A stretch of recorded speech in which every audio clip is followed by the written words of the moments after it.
Bonjour à tous, nous allons présenter la série des 10 portraits de Marilyn, qui est une série de portraits à l'effigie de l'actrice Marilyn Monroe, réalisée par le peintre Andy Warhol, qui est un peintre style pop art. Le pop art naît à New York dans les années 50. Il débute en réaction à l'expressionnisme, qui laisse place à un sentiment de naïveté et de pureté dans le monde de l'art. C'est sur ces considérations que s'est fondé ce qu'on appelle le pop art.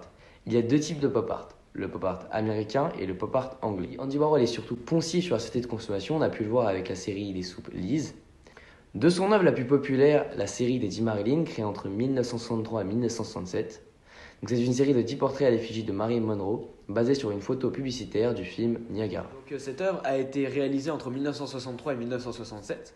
Elle est exposée au MoMA, Museum of Modern Art, à New York. Les couleurs des Marilyn sont vives jusqu'à saturation.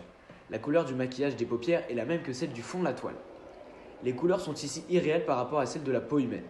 Elles sont utilisées pour attirer, voire choquer l'œil afin qu'il retienne l'image. Elles sont également fortes, parfois foncées, sur certains portraits. Elles font presque disparaître son image. Sur seulement 2 portraits, le visage de l'actrice ressort bien. C'est le portrait 2 et le portrait 10. Ce sont les deux qui se rapprochent le plus de la réalité en termes de couleurs. Par l'assemblage de ces portraits, Andy Warhol révèle la mort de l'image en parallèle avec la mort de la célébrité, la montrant sous des jours fastes puis obscurs. On pense également que ce style de travail, Warhol se réfère à une société dans laquelle les gens peuvent être considérés comme un produit plutôt que comme une personne.